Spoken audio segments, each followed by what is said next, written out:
You're listening to Catholic Sprouts, the daily podcast for Catholic kids that strives to plant seeds of faith.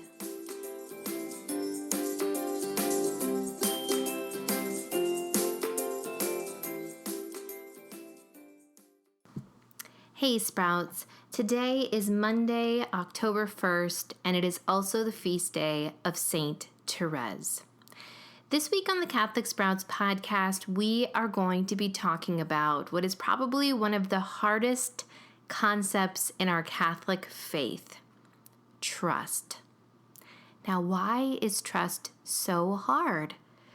Well, there's lots of different reasons for this, but one of the main reasons is because trust requires us to let go of control and allow God to do with us as He wills. Trust means saying to God, I not only believe in you, but I place all my talents, all my time, all my thoughts, all that I own into your hands so that you might use it for your will. Now, this is a big promise. It's not only a promise that we have to take seriously, but it's also a promise that we have to make every single day of our lives. But luckily, we are not on this quest alone. We have many great examples to teach us how to trust. One of the greatest among those is Saint Therese. Now, I know if you were listening back in August that we've already spent quite a bit of time talking about Saint Therese and her little way. If you remember, Saint Therese was a French nun.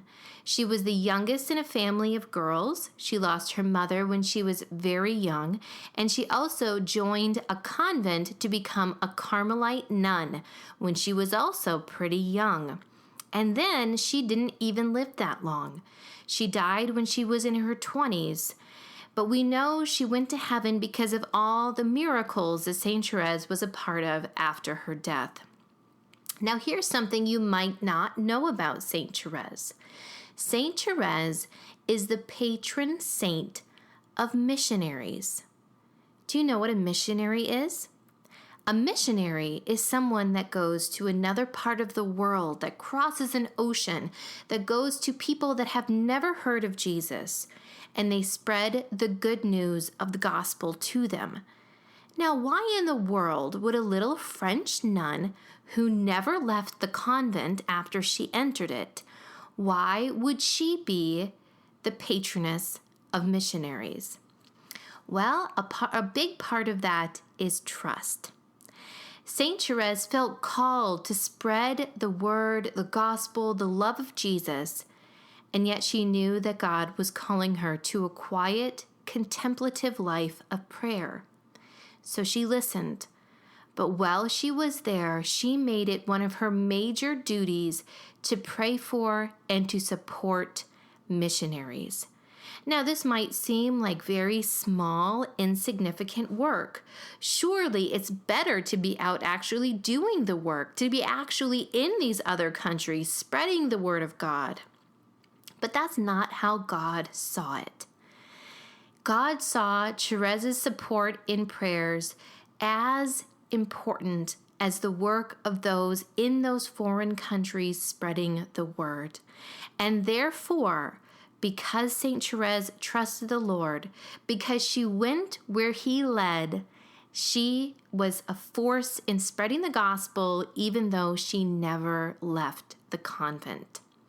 Now, to give you one other illustration of what trust really means, I want you to remember that Saint Therese taught us the little way, and it is a reminder that it is good to be childlike in many ways. In fact, the most beautiful image of trust that we can probably think of is something you have probably seen between a father and his child. When a child is little, oftentimes a father will play with that child and play with them by throwing them up into the air, sometimes a little too high, and yet the child loves it. They scream with happiness. Why? Because they trust that the Father that loves them, even though they're throwing them up into the air, they trust that they will be caught. That is true trust. That is what we're working for in our relationship with Jesus. To trust that no matter where He throws us up, He will catch us. And so, Sprouts, here is my very simple but challenging challenge for today. I simply want you to spend 5 minutes alone thinking on this question.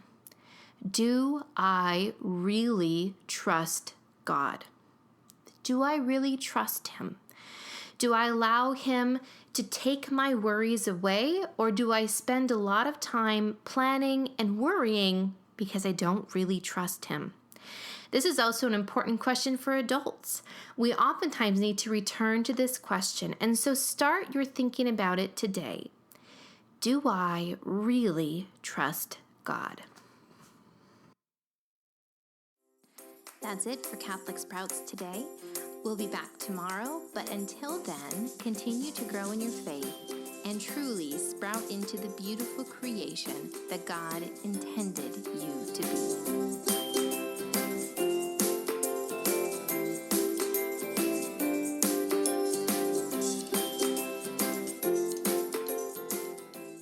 And finally, a quick note to the grown-ups.